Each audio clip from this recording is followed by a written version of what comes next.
فالودے والے سوال کا جواب تو مجھے نہ مل سکا، تاہم آج کے معاشرے میں مرد و عورت کے کردار کن مراحل سے گزر کر یہاں پہنچے، مرد کی ایک سے زیادہ جنسی ساتھیوں کی انسانی جبلت اور ایسے کئی مخمصے مشرقی افریقہ کے ملک میں پہنچ کر حل ہو گئے۔ فالودہ کھانے کے بعد میزبان کی یادداشت واپس آ گئی اور ہم گلیوں کی بھول بھلائیوں سے نکل کر بڑی سڑک پر آ گئے۔ سڑک کنارے ایک احاطے میں چھوٹی سی عمارت تھی جس کے ارد گرد اور احاطے سے باہر بھی فوجی جوان ایسے چوکس کھڑے تھے جیسے کسی بہت قیمتی چیز کی حفاظت کر رہے ہوں۔ قریب ایک ٹینک نما بختر بند گاڑی دیکھ کر مجھے حالات کی نزاکت کا ادراک ہوا۔ پوچھنے پر میزبان نے بتایا کہ 2011 میں شروع ہونے والی عرب بہار، جسے انگلش میں عرب سپرنگ بھی کہتے ہیں، تیونس سے شروع ہوئی تھی اور اس احاطے میں ہزاروں لوگوں نے حکومت کے خلاف احتجاج کیا تھا۔ اس جگہ کو مزاحمت کی علامت سمجھا جاتا ہے اور یہاں گروہ کی شکل میں کھڑے ہونے پر پابندی ہے۔ میرا نام شہیر عادل ہے۔ میں فوٹوگرافی اور دوسرے ملکوں کے سفر کے بارے میں معلوماتی ویڈیوز بناتا ہوں۔ آپ میرے سفر نامے بھی میری ویب سائٹ www.shahiradil.com سے خرید سکتے ہیں۔ اس طرح کی مزید ویڈیوز دیکھنے کے لیے چینل سبسکرائب کریں۔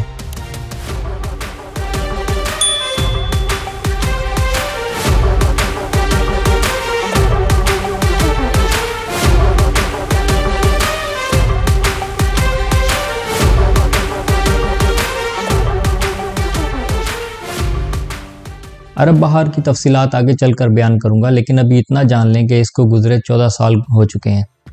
عوام حکومت کا تختہ الٹ چکی ہے، نئی حکومت آ چکی ہے اور انقلاب کے محرکات اب نہیں رہے، لیکن پھر بھی نئی حکومت کو عوام کی طاقت کا احساس ہے اور اس نے ڈر کر ایسے اقدامات کیے ہوئے ہیں کہ کہیں اس بار انقلاب ان کے خلاف ہی نہ آ جائے۔ وہ کہتے ہیں نا کہ ڈر اور جھجک صرف پہلی بار ہوتی ہے۔ ہم پاکستانیوں کے اندر بھی شاید پہلی بار کی جھجک ہے اور اسی لیے اب تک اشرافیہ کے نیچے پستے آ رہے ہیں۔ شاید دوسرا مسئلہ یہ بھی ہے کہ ہم انقلاب فیس بک پر لانا چاہتے ہیں کہ ایک دو پوسٹ کریں اور انقلاب آ جائے۔ کچھ گھنٹے ادھر ادھر گھومنے کے بعد ہم گھر واپس آ گئے۔ میں نے راستے میں میزبان کو بتایا کہ اگلے دن مجھے دوسرے شہر جانا ہے، اگر وہ کل فارغ ہے تو مجھے اڈے پر چھوڑ دے یا ابھی اڈا دکھا دے تاکہ میں کل خود پہنچ جاؤں۔ یہ سن کر میزبان نے میری طرف حیرانگی سے دیکھا۔ میں نے تمہارے لیے جاب سے 1 ہفتے کی چھٹیاں لے لی ہیں کہ گھومے پھریں گے، کون کون سے شہر دیکھنے ہیں۔ میں نے 4-5 شہروں کے نام لیے جو الگ الگ سمت میں تھے۔ تیونس شہر تقریباً درمیان میں ہے اور جن شہروں میں میرا جانے کا ارادہ تھا وہ مختلف اطراف میں چند 100 کلومیٹر کے فاصلے پر ہیں۔ ہاں تو کوئی مسئلہ نہیں ہے، صبح صبح گاڑی پر نکلا کریں گے اور گھوم پھر کر رات کو واپس آ جایا کریں گے، میزبان نے کہا۔ اس کی آفر بہت اچھی تھی، لیکن میں دوسرے شہروں میں اپنے میزبانوں سے بات کر چکا تھا۔ چلو میں صبح تک سوچ کر بتاتا ہوں، میں نے جواب دیا۔ گھر واپس آئے تو میزبان کی والدہ نے پہلے تو اسے رات دیر سے گھر آنے پر جھاڑ پلائی اور پھر اس کے ذریعے مجھ سے پوچھا کہ کھانے میں کیا کیا پسند ہے تاکہ وہ بنا کر فریزر میں رکھ جائیں۔ معلوم ہوا کہ اگلے دن اپنے رشتہ داروں سے ملنے دوسرے شہر جا رہی ہیں اور ہفتہ 10 دن بعد آئیں گی۔ اب بھلا میں اپنی پسند کیا بتاتا، میزبان نے خود ہی 2-4 ڈشز بتا دی۔ اب صبح تک سوچ کر جواب دینے کی گنجائش نہیں تھی۔ یہ میرا کسی دوسرے ملک میں کسی انجان بندے کے گھر رہنے کا پہلا موقع تھا۔ میزبان اچھا تھا، فیملی اچھی تھی اور گھر میں رہن سہن اچھا تھا۔ نئی جگہ پر میزبان پتہ نہیں کیسے ہوں، اور خصوصاً جب اس نے میرے لیے 1 ہفتے کی چھٹیاں لے لی ہیں تو رکنا تو بنتا ہے۔ میں نے سارے عوامل کو مد نظر رکھتے ہوئے اسی کے پاس رکنے کا فیصلہ کیا اور رات کو ہی اپنے نہ آنے کا باقی میزبانوں کو بتا دیا۔ تھوڑا برا تو لگا، لیکن اور کیا کرتا۔ کھانا کھا کر بیٹھے ہی تھے کہ میزبان نے کہا چلو باہر چلتے ہیں، چائے کافی پی کر آتے ہیں۔ خدا کا نام لو یار، ابھی اماں جی سے تمہاری بےزتی ہوئی ہے۔ میں نے میزبان کو ڈرانے کی کوشش کی۔ وہ سونے چلی گئی ہیں، شور کیے بغیر جائیں گے نا۔ رات کے 12-1 بج رہے تھے، لیکن سڑک کنارے ہوٹل کھلے تھے اور رش لگا تھا۔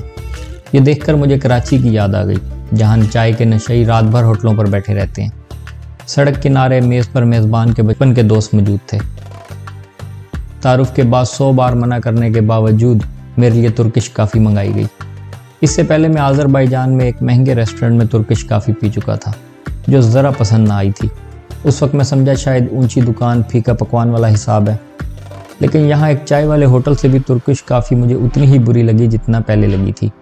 ذائقہ تو پھر بھی ٹھیک ہوتا ہے، لیکن چونکہ اس کو چھانا نہیں جاتا تو اس میں پاؤڈر جیسے ذرات ہوتے ہیں جو منہ میں بہت برے لگتے ہیں۔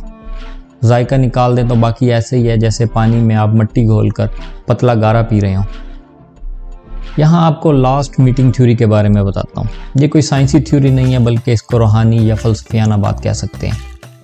لاسٹ میٹنگ تھیوری کے مطابق جب دو لوگوں کے درمیان موجود رشتہ اپنا مقصد پورا کر لیتا ہے اور وہ دونوں ایک دوسرے سے وہ سبق سیکھ لیتے ہیں جو سیکھنا ان کا مقصد تھا، تو کائنات اس بات کو یقینی بناتی ہے کہ وہ دوبارہ کبھی نہ ملیں۔ مجھے بھی سفر کے دوران بہت سے لوگ ملتے ہیں، کئی سے اچھی دوستی بھی ہو جاتی ہے، تاہم دل کے کسی کونے میں کہہ لیں یا روح کو یہ معلوم ہوتا ہے کہ اس شخص کو میں دوبارہ ملوں گا یا نہیں، اور اسی طرح الوداع کہتے ہوئے بھی اداسی کی کیفیت مختلف ہوتی ہے۔ اگر دل میں یہ احساس ہو کہ اس شخص کو دوبارہ بھی ملیں گے تو دل اتنا اداس نہیں ہوتا، اور یہ احساس نہ ہو تو دل اداس ہو جاتا ہے۔ اس کیفیت میں اس بات کا کوئی عمل دخل نہیں ہوتا کہ اس ملک یا اس جگہ پہ دوبارہ یا آئندہ مستقبل میں آنے کا ارادہ ہے یا نہیں ہے، بس یہ کیفیت خود بخود انسان کو اپنے حصار میں لے لیتی ہے۔ رات کے اس پہر سڑک کنارے کیفے میں میزبان کے دوستوں سے ملاقات یادگار رہی، تاہم مجھے معلوم تھا کہ ہم زندگی میں دوبارہ کبھی نہیں ملیں گے۔ میں نے کافی جیسے تیسے گلے سے نیچے اتاری اور گھنٹہ ڈیڑھ گھنٹہ گپیں مار کر ہم واپس آ گئے۔ یہ دیکھ کر اچھا لگا کہ تیونس میں ابھی بھی کیفے کلچر زندہ ہے، جہاں رات کو دوست احباب گپ شپ کے لیے اکٹھے ہوتے ہیں، اور رات گئے ہوٹل اور دکانیں کھلی رہتی ہیں۔ دنیا میں زیادہ تر جگہوں پر ایسا ہی ہوتا ہے، تاہم آسٹریلیا اس سے مختلف ہے۔ میرے والدین نے جب آسٹریلیا جانا شروع کیا تو وہاں کی خوبی کہ وہ گن گاتے نہ تھکتے تھے کہ دکانیں صبح سویرے کھل جاتی ہیں اور شام 5 بجے مارکیٹیں مکمل طور پر بند ہو جاتی ہیں۔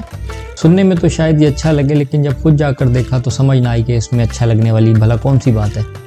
ریسٹورنٹ 8:30 کے بعد آرڈر لینا بند کر دیتے ہیں اور 9 بجے تو مکمل بند ہو جاتے ہیں۔ رات کو آپ کہیں باہر نہیں جا سکتے۔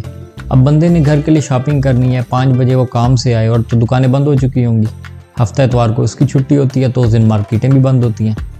یہ کام پاکستانی حکومت بھی کرنے کی کوشش کرتی رہی ہے کہ مارکیٹیں رات کو جلدی بند ہو جائے کریں، جو کہ بجلی بچانے کا ایک اچھا قدم ہے، لیکن عوام کے مسائل کو بھی تو دیکھیں۔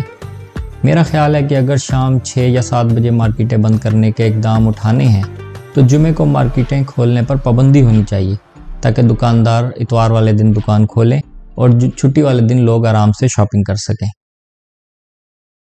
اس طرح کی مزید ویڈیوز دیکھنے کے لیے چینل سبسکرائب کریں۔